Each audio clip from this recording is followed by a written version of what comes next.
मुख्यमंत्री देवेंद्र फडणवीसांनी 2 दिवसात मराठा समाजाला आरक्षण द्यावं, मराठ्यांना मुंबईत येण्याची गरजच भासणार नाही असं म्हणत मनोज जरांगेंनी पुन्हा एकदा मुख्यमंत्र्यांना आणि राज्य सरकारला अल्टिमेटम दिल्याचं दिसतंय। येत्या 26 तारखेपर्यंत मागण्यांची अंमलबजावणी करा असं मनोज जरांगे पाटील यांनी राज्य सरकारला आवाहन केलेलं आहे।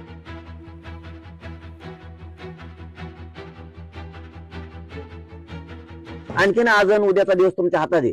आम्हाला मुंबईला यायचं नाही, आम्हाला काय करायचं मुंबईला आरक्षणाची अंमलबजावणी केल्यावर? आम्हाला काय काय गरज काय पडली मुंबईला जायची? गरज नाही आम्हाला।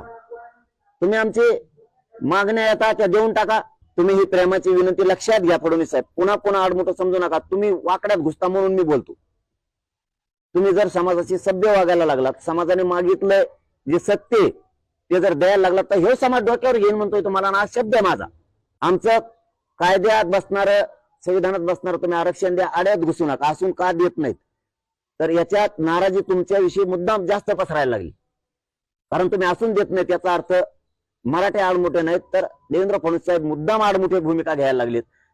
मराठा आणि कुणबी एक हे हा अध्यादेश हा जार आम्हाला मंजुरी सहित अंमलबजावणी शत पाहिजे, त्याशिवाय आम्ही मुंबई सोडणार नाहीत हे सरकारनं लक्षात घेणं गरजेचं आहे।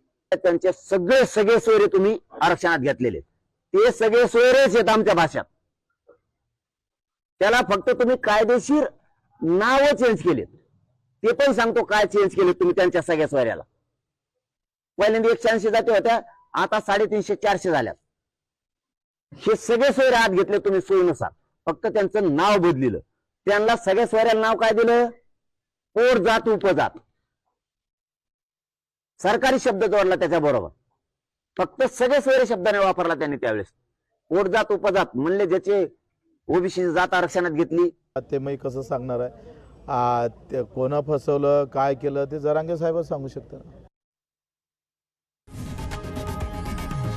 लोकशाही मराठी ऐका, पहा, जागरूक रहा।